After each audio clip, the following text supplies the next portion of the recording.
Mas, via de regra, é um direito do roteirista visitar o set de filmagem. Mas nas minhas experiências, é o seguinte, eu sou um roteirista que eu trabalho no desapego, tá? Então, o que significa isso? Quando eu começo um trabalho, quando eu faço a leitura ali com o elenco, a primeira coisa que eu falo para os atores é: traz isso para sua embocadura, tá? Então, ou seja, eu dou a liberdade dele mudar as palavras e trazer o mais próximo. O que eu não gosto, por exemplo, mas eu só fiz isso uma vez, se eu estou em um texto de época. Aí, se você muda, você me prejudica, porque se você coloca uma palavra que não existia naquela época, ninguém vai saber que é o ator que mudou, não é? Aí vai falar, pô, esse roteirista não pesquisou, então isso me traz um problema. Mas eu só fiz isso uma vez. Mas dentro dos filmes contemporâneos e séries que eu fiz, eu sempre dou essa liberdade para o ator mudar, trazer para a embocadura dele, acrescentar coisas, por exemplo, e eu peço também o diretor, eu dou total liberdade. Os diretores que eu trabalho falam: você tem total liberdade, se você acha que é o melhor, a gente tem que mudar. Algum texto, alguma coisa que vai facilitar a vida, eu não vejo por quê. Porque, como eu disse lá no início assim, da nossa conversa, eu entendo que a gente está fazendo um trabalho coletivo, não é? E todo mundo está aqui para entregar o seu melhor. Então eu realmente vou acreditar nesse cara. Porque se eu não acreditar, se eu achar que ele não faz bem, eu não gostaria de trabalhar com ele mais. Isso acontece também, assim, às vezes tem pessoas que você trabalha uma vez, você não quer trabalhar de novo e tá tudo bem, não é? Mas eu acho que o lugar do roteirista é no set.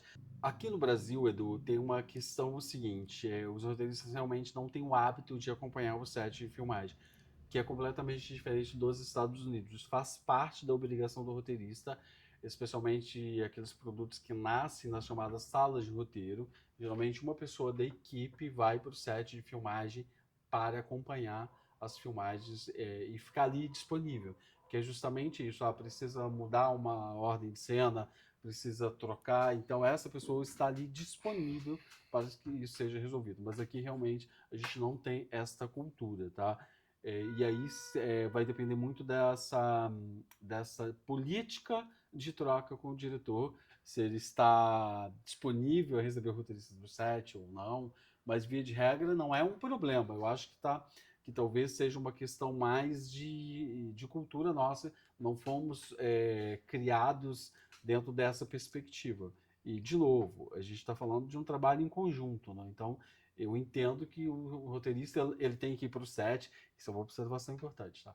Ele tem que ir para o set, para ficar caladinho, né? Ele não tem que dar palpite. Ele não pode falar: olha a luz tal, olha a câmera. Não é. Cada um, isso é uma questão que a gente que é professor, né, fala, cada um no seu quadrado, certo? Então, se você vai no set, fica lá, fica acompanhando caladinho. Você conversa com o diretor. Você não tem que dar palpite no cenário, você não tem que falar do som, absolutamente nada. Mas ele tem que estar ali disponível. Eu realmente gosto dessa possibilidade. Assim. Eu acho que o roteirista, ele dando oportunidade de talvez percebendo, né?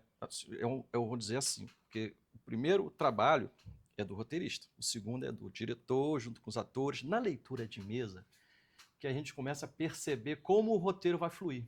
É verdade. Os atores estão ali, você já sabe quem é. Você até então você tinha uma noção de como era. Depois, quando você começa a perceber a voz, a interpretação, e aí quando começa a acontecer os riscos nos scripts, né? Isso é muito comum em tudo, novela.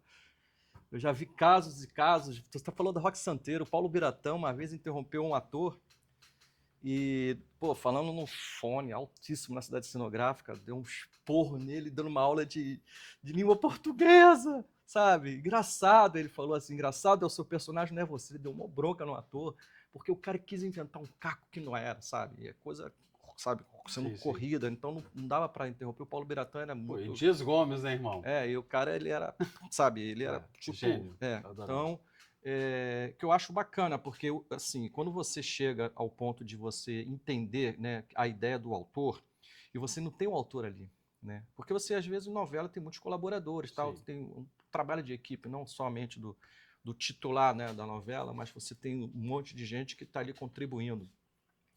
E nesse caso, né, eu observo que existe também uma questão assim, autoral, né? Porque o trabalho do roteirista, de uma certa maneira, ele é lapidado em set, Sim. entendeu? Pelos atores, pela dinâmica toda, vamos dizer assim.